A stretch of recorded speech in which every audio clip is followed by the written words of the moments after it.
Welcome to Katlaw Truck Driving School's pre-trip training video series. This video is to assist you with preparing and studying for your pre-trip test on your CDL exam for the interior of the Class A vehicle. Have your training manuals ready? Let's go. If you've completed the exterior pre-trip successfully, you're now going to start moving towards the interior pre-trip. But before you do, you need to do a light check on the tractor and the trailer. First, ensure the hood of the tractor is closed and locked, and tell the examiner what you're about to do. Ask them to assist you by telling them where to stand and proceed to the cab. From the front of the tractor, headlights, high and low beam, marker lights, turn signals, four-way flashes. Rear of the tractor, brake lights, four-way flashes, turn signal lights, and tail lights. Sides of the trailer. Check on both sides, marker lights, turn indicators, and four-way flashes. Rear of the trailer. Brake lights, four-way flashes, turn signal lights, and tail lights and marker lights. Remember, 100% of the lights must work 100% of the time. Before you start the inside cab pre-trip, you must have done the following. Double check the hood of the tractor is closed and locked, the chocks are out, and that you have your keys in your pocket. Enter the vehicle with 3 points of contact facing the vehicle, and you must have the air pressure bled down to around 60 psi. Do not start the truck until you get to that part in the sequence. When you turn the engine on, this will now also start the air compressor as it is below the governor cut-in. The pressure will now build back up to reach the governor cutout. If you forgot to bleed the pressure down, wait until you're in the process of doing your safe start. And then when you turn the key to the run position, check the air pressure gauges, bleed it down to around 60 psi at that time, if necessary, by pumping the foot service brake. If the examiner asks why you're doing this, tell them. Then continue with your safe start. During your test, be prepared for the governor cutout. While you're doing the control check section of the inside cap, watch to see the air gauge as it approaches 120 psi toward the governor cutout. You may want to wind your window down to ensure you can hear it. As the needle gets close to 120 psi, pause where you're at in the pre-trip, remembering the last thing that you said to come back to it and complete it later, to be ready for the moment when you will hear the governor cutout. Once you hear the governor cutout, note this to the examiner that you heard the cutout. That was my governor cutout between 120 and 140 psi. Make sure they acknowledge it. The air pressure must be at the governor cutout of 120 to 140 psi before you can start the air test portion of the pre-trip. If you do not hear the governor cutout, you must wait until you do. Or, if you believe you have missed it because the air pressure gauge is no longer rising but is sitting around 120 to 140, you must bleed the pressure back down to the governor cut-in at around 100 psi, which will then cause the air compressor to bring the air pressure back up to the governor cutout. Again, when you hear your governor cutout between 120 and 140 psi, note this to the examiner and make sure they acknowledge it. Now, we're going to check our park brakes. Make sure and say both parking brakes are applied. Seatbelt. My seatbelt is securely mounted, adjusts, latches properly, and is not ripped or frayed. Seat and mirrors.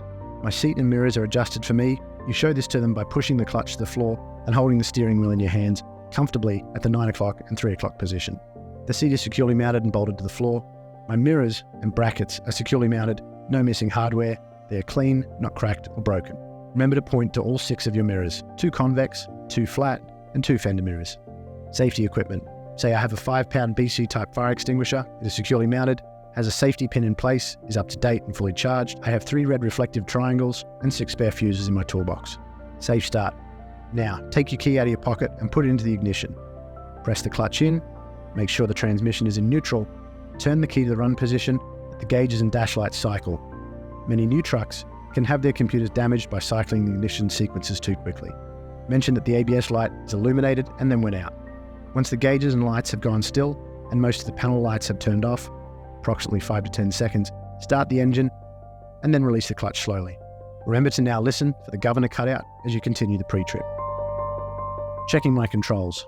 Windshield, securely mounted, no obstructions. It has no cracks longer than 2 inches, no fisheyes larger than a quarter, and has no illegal stickers. Windshield seal is intact and is not leaking. Wipers. Turn on the wipers and washer fluid. The wiper arms and blades are secure, not damaged, and they operate smoothly against the windshield. The windshield washer operates correctly as well. Checking my gauges now. Oil pressure is built into normal. The voltmeter is between 12 and 14 volts. Water temperature is climbing to normal, and the air pressure is climbing to the governor cutout between 120 and 140 psi in both my primary and my secondary air gauges. DEF indicator is working properly and is at the correct operating range. Lighting indicators. Turn on headlights and say, my high beams, four-way flashes, left and right turn signal lights are all working. Remember to point to them. Also, my panel light dimmer switch is working. Cup your hand around the gauges as you raise and lower the panel dimmer because you're probably going to be in daylight. Steering wheel free play. It must have no more than 10 degrees or 2 inches on a 20-inch wheel before the front tyres begin to move. Horns. Both my air and electrical horns operate. Heater and defroster. Turn on the heater and defroster, check with your hand. They operate and there are no obstructions. Debris. The floor is clean and clear of any objects that could get under the pedals or obstruct safe operation of the vehicle. Air test. Now, with the air pressure between 120 and 140 psi, we're going to place the truck into first gear, turn the engine off, then turn the truck back to the run position. Remember, do not restart the truck. Also, take your foot now off the clutch. Press both parking brake buttons. This will release the parking brakes. The truck is now held by the chocks. For each of these air and brake tests, you're going to name them, tell the examiner what you're going to do the test, and then tell the examiner what you did and whether the test was successful or not. 4-pound leap test. Place your foot firmly onto the service brake and hold it. Say, I'm watching for no more than 4 psi pressure loss in 1 minute after the initial pressure drop. Touch the gauges, then count to 60. 1 1000, 2 1000, 3 1000. The examiner may cut you off before the 60 seconds is up, but either way, complete the test by continuing to hold your foot on the brake and then say, I did not lose more than 4 psi in a minute after the initial drop. Then you can release your foot and continue. Low air warning light and buzzer test. Say, my low air warning light and buzzer will come on around 60 psi. Pump the brakes to lower the air pressure until the warning light and buzzer are activated at 60 psi. Put your finger on the light and identify it. Spring brake pop-out test. The brake valves should pop out between 20 and 45 psi. Fan the brakes down until both valves pop out.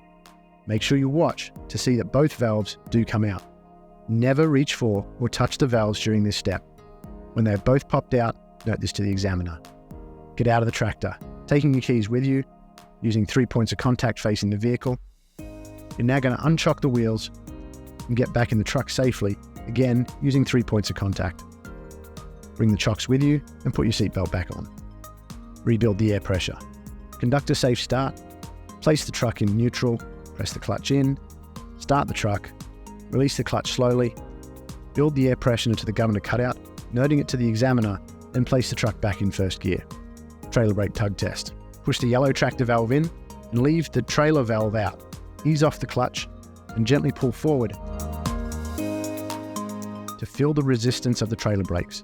Reapply the clutch. Before continuing, say that was a successful test as the trailer brake held my truck back and I still have sufficient air pressure to perform my next test. Remember, always be smooth on your clutch. Don't embarrass yourself by coming off the clutch too quickly.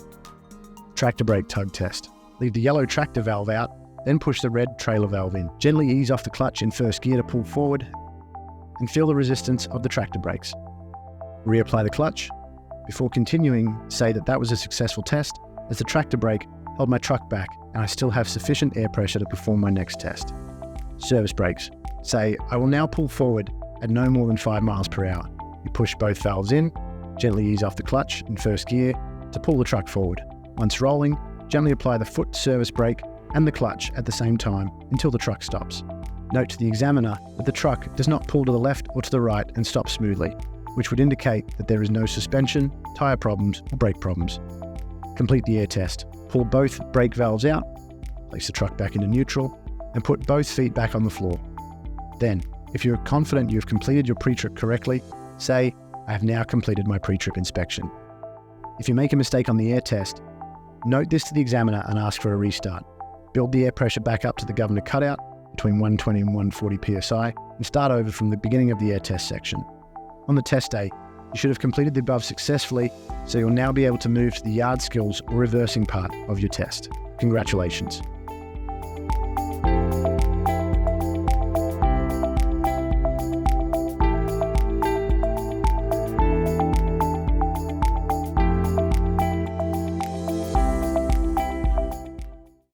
This video is for training students in Georgia in the United States to assist them to pass their CDL driving test. It may be beneficial for other students looking to learn to drive a truck in other states in the US and even around the world. but please know that the testing requirements will differ from state to state. This information is correct in 2023 at the time of publication, but testing requirements may very well change in the coming years ahead. On your test day, if you aren't driving equipment identical to what is shown in these videos, please consider what differences your test equipment has and ensure that you say what is shown here, applying it to the vehicles that you use.